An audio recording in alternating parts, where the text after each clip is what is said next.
এই চট্টগ্রামের সন্তান হাবিলদার রজমালির নাম কেউ বলে না, ইতিহাস থেকে নাই করে দিয়েছে। আপনারা তার নাম শুনেছেন? সিপাহী বিপ্লবে যদি দুইটা নাম থাকে, এর একটা মঙ্গল পান্ডে আর একটা হাবিলদার রজমালি। ইতিহাস পড়িও না, নতুন করে তৈরিও করি না, পাবলিকেশনও বানাই না, শুধু রাস্তা কাঁপাই দিলে হবে না ভাই। হাবিলদার রজমালি এই ব্রিটিশদের বিরুদ্ধে পার্বত্য অঞ্চলে যুদ্ধ করতে করতে পার্বত্য চট্টগ্রামের ঘোড়া নিয়ে ঢুকে গেছে।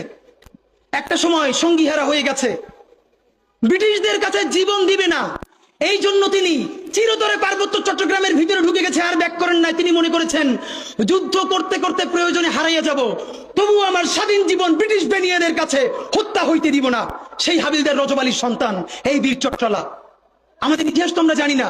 দেখেন, সেই বিপ্লব যখন হারিয়ে গেল, আপনারা জানেন কিনা, ইতিহাস বলে বাংলাদেশে বড় বড় গাছে এমন কোন ডাল ছিল না গ্র্যান্ড ট্রাঙ্ক রোডে, যেই গাছের ডালে ডালে সিপাহী বিপ্লবের যেই সব সৈনিক এই বিদ্রোহে অংশ নিয়েছিল তাদেরকে ঝুলিয়ে ফাঁসি দেওয়া হয়েছে। তাদের বাবাকে, তাদের সন্তানদেরকে জগন্নাথ বিশ্ববিদ্যালয়ের সামনে বাহাদুর শাহ পার্ক গিয়ে দেখবেন, এখনো তাদের নাম লেখা আছে। আগে ছিল ভিক্টোরিয়া পার্ক, পরে আমাদের বাহাদুর শাহের নামে করা হয়েছে। গিয়ে দেখবেন প্রকাশ্য দিবালোকে গাছের সাথে ঝুলিয়ে আমাদের বিপ্লবীদেরকে ফাঁসি দেওয়া হয়েছে। শুধু তাই না, 5 দিন 7 দিন ধরে সেই লাশ ঝুলিয়ে রাখা হয়েছে, যাতে মানুষ দেখে শিক্ষা পায় আর কেউ কোনোদিন ব্রিটিশদের বিরুদ্ধে বিপ্লব বা বিদ্রোহ করতে না পারে। দেখেন, বিপ্লব জিতে যাওয়ার আগে আমরা যখন সামান্য ভুলে পরাজয় হয়েছে, আমাদের লাশ গাছে গাছে ঝুলেছে। এরপর মুক্তি আসতে আরো 100 বছর লেগেছে। 1857 সালে মুক্তি আসতে পারত। আপনারা নিশ্চয়ই জানেন 1757 সালের পরে 1857 সালে এই 100 বছরেও ব্রিটিশরা আমাদেরকে যেই ক্ষতি করতে পারে নাই, 1857 সালে মহাবিদ্রোহে আমাদের পরাজয়ের পর তার 1000 গুণ ক্ষতি তারপরে তারা করেছে। আমাদের সমস্ত সম্পদ ধ্বংস করে দিয়েছে। যারা জমিদার ছিল সেই মুসলমানরা তাদেরকে কৃষক বানিয়ে দিয়েছে। শুধু কৃষক না, ভূমিহীন কৃষক বানিয়ে দিয়েছে।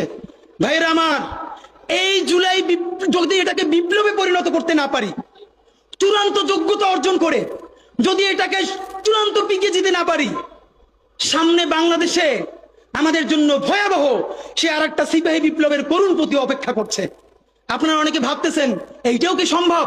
জামাতের ভাইয়েরা অনেকে বুঝে না, বলে কি করে সম্ভব? মনে করাই দেই, শহীদ নিজামী মুজাহিদ সাহেবেরা মন্ত্রী হিসেবে সর্বশেষ যখন সম্ভবত 2006 বা 2007 মন্ত্রী ছিলেন, বলেন তো তার কয় বছর পর তাদেরকে ফাঁসি দেওয়া হইল?